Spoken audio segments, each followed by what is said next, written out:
Hello, Dr. OsirisZoran, Farm DM here, and welcome to my single-player D&D 5th edition adventure game.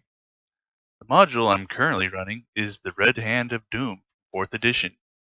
My campaign consists of one player, a 5th level wizard named Solaris, and his sidekick goblin buddy Gork. Solaris is a wizard by class with a homebrew archetype called Tal'Dorei Warmage, which will allow him greater survivability and versatility. He started his journey at level 1 as an apprentice at the Tal'Dorei Mage Academy. Upon graduation, he was sent on his first mission for the Academy to investigate the theft of a powerful Dragon Orb artifact that was en route to the Academy for safekeeping. This led him to a little-known town called Orleans, where he learned that the town was under the influence of a cult. Through sheer tenacity, fortitude, and the help of a few allies, Nova eventually located the source of the town's troubles in a dreaded swamp dungeon some miles away. It was here within this dreaded dungeon that Nova first laid eyes on Gork. Gork, quarrelsome goblin, was part of a local tribe swayed to take up residence within the swamp dungeon. That fateful day his tribe moved into the dungeon, he soon learned that it was to be mind slaves to an evil spirit naga. Fortunately for Gork, he was the lone goblin that resisted the mind-altering powers.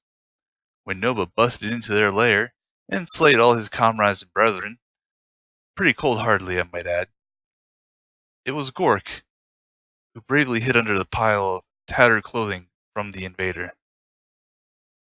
Nova, upon finding the pitiful creature, took pity upon him and treated the goblin kindly. It was the start of a beautiful friendship. From then on, they've always been at each other's sides, as they cleared each layer of the swamp dungeon, and eventually destroying the evil spirit naga Expliticus Defilis, and freeing the town of Orleans.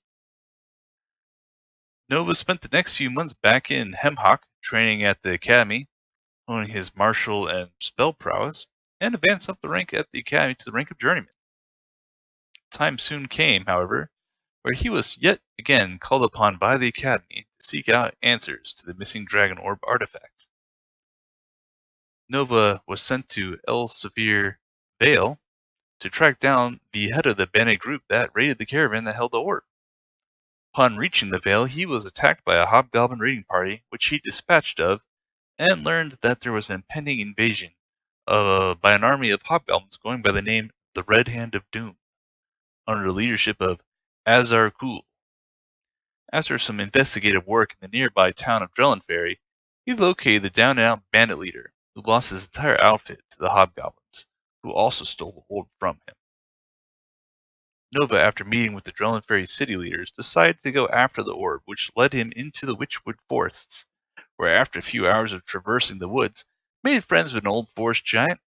He got outsmarted by a worm lord, found a few magical items at an ancient keep, including a Staff of Life, which at the time he didn't know what it did, and got nearly killed by a green dragon. Unfortunately, along the way, Gork suffered a massive poisoning from the green dragon's breath attack and died. And Nova, being the good friend that he is, stuffed Gork's body into a bag of holding and ran away. We leave off with our hero returning to Wrath Keep, the ancient keep that he pillaged earlier in the adventure, in the Witchwood Forest, to seek revenge against the Wormlord who outsmarted him there, cleverly getting away from him using his invisibility and potion of flying to escape Nova's grasp. And that is where the adventure picks up. Thank you for following along, and like, subscribe, do the things people do on Twitch, YouTube. Greatly appreciate it. We hope to have you along for the journey. Thank you.